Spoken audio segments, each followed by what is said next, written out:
Ada dua orang teman, namanya Tik sama Tok. Ya, suatu hari nih si Tok terlihat stres gitu. Si Tik datang dong ke kantornya.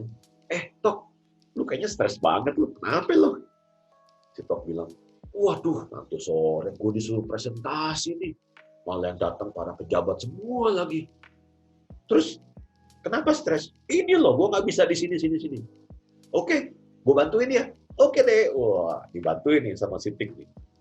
Pas selesai, sore hari pun tiba, si Tok presentasi. Wah, begitu keren, begitu memukau. Semua orang happy dengan hasil presentasinya si Tok.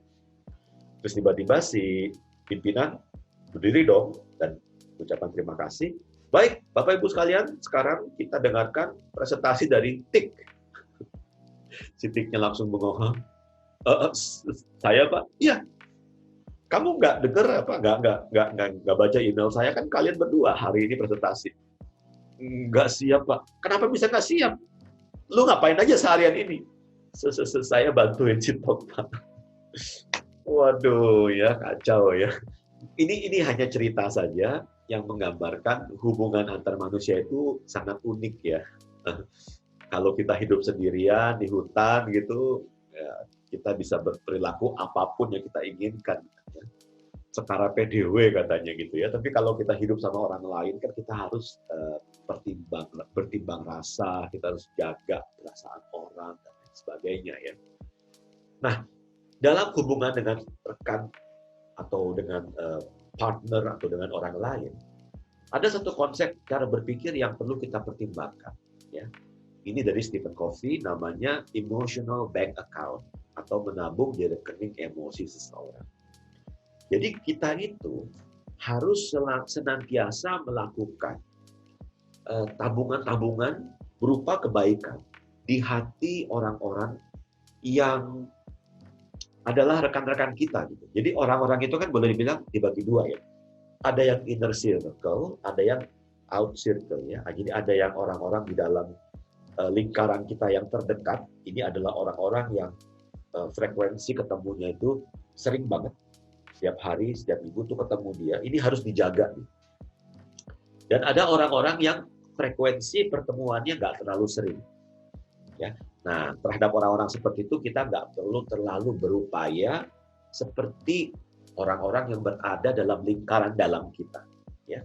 Nah, jadi prinsip dalam rekening tabungan hati ini adalah secara konsisten. Yang pertama ini konsisten. Konsisten melakukan tabungan-tabungan berupa tindakan-tindakan kebaikan. Ya. Menyapa, menolong, membantu, mengingat nama, ya, men-follow up dan lain sebagainya. Ya. Harus konsisten kenapa? Karena kalau kita tidak konsisten melakukannya, tindakan kebaikan itu akan menguap gitu, akan lenyap, akan hilang. Bayangin, kalau seseorang nih, si Tik ya, nggak pernah menyapa si Tok, ya kan? Nggak pernah baik sama si Tok. Tiba-tiba baik sama si Tok. Kan berarti, ada apa nih, gitu kan ya. Orang ketika dipanggil, ketemu atasan di kantornya, lu dipanggil sama bos lo, disuruh ketemu sama bos.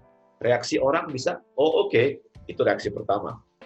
Reaksi kedua bisa, mati aku. Ada apa nih? Gue salah apa nih? Kenapa reaksi pertama bisa, oke? Karena sudah biasa gitu, sudah sering gitu. This is just one of those days gitu kan. Ya udah nggak apa-apa, biasa aja gitu ya. Tapi kalau nggak pernah dipanggil, waduh itu kan deg-degannya luar biasa. Jadi harus konsisten, gitu ya. Sesuatu yang tidak konsisten menimbulkan sebuah kejutan dan akhirnya orang bertanya ada apa ini?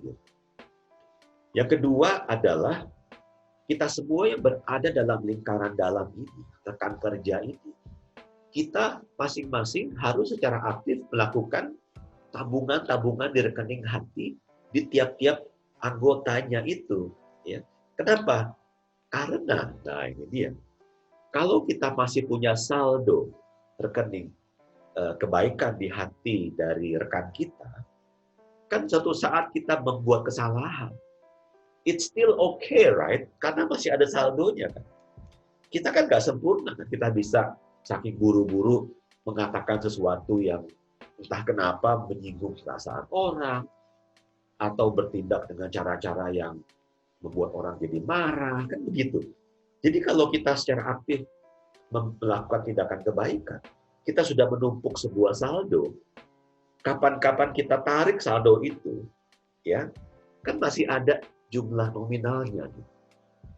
Itu yang kedua, ya. Yang ketiga adalah, ini yang menarik nih kata Stephen Covey. Jumlah rekening yang kita lakukan itu ditentukan oleh persepsi si penerima. Jadi kalau di bank kita nabung 100.000 ya 100.000 kan. Tapi kalau menabung dalam rekening hati, itu jumlahnya yang menentukan orang yang menerima kebaikan itu. Bisa jadi saya sudah sopan, saya sudah menyapa, orang bilangnya apa? Allah, basa-basi itu.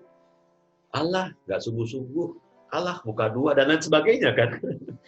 Menarik ya, jadi orang lainlah yang menentukan berapa nilai jumlah rekening kebaikan yang kita tabung di hati orang tersebut. Ya. Jadi pelajarannya hari ini adalah hubungan kita dengan orang lain. Itu seperti TikTok itu. Tik itu menabung, kita harus rajin menabung dengan tindakan kebaikan, karena suatu saat nanti kita akan menarik uang itu. Ya. Sebuah teguran akan terasa sangat sakit ketika tidak ada saldo tabungannya. Kan? Saya tuh suka mengumpamakan seperti naik motor, tapi shock breaker-nya itu rusak ya. Begitu ada tanjakan, jedok, waduh, pantat itu sakit banget kan ya. Tapi kalau masih ada saldonya, itu shock breaker-nya itu, PR-nya itu, kan masih bisa toeng gitu ya.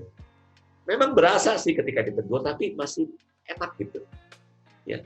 Jadi, apalagi para pimpinan, kita harus rajin-rajin menabung di rekening hati dari anggota tim Anda, anggota tim kita, supaya suatu saat kita tegur, kalau saldonya masih ada, mereka tidak terlalu merasa terpukul atau kecewa karena Anda sudah bangun sebuah koneksi yang kuat dengan mereka.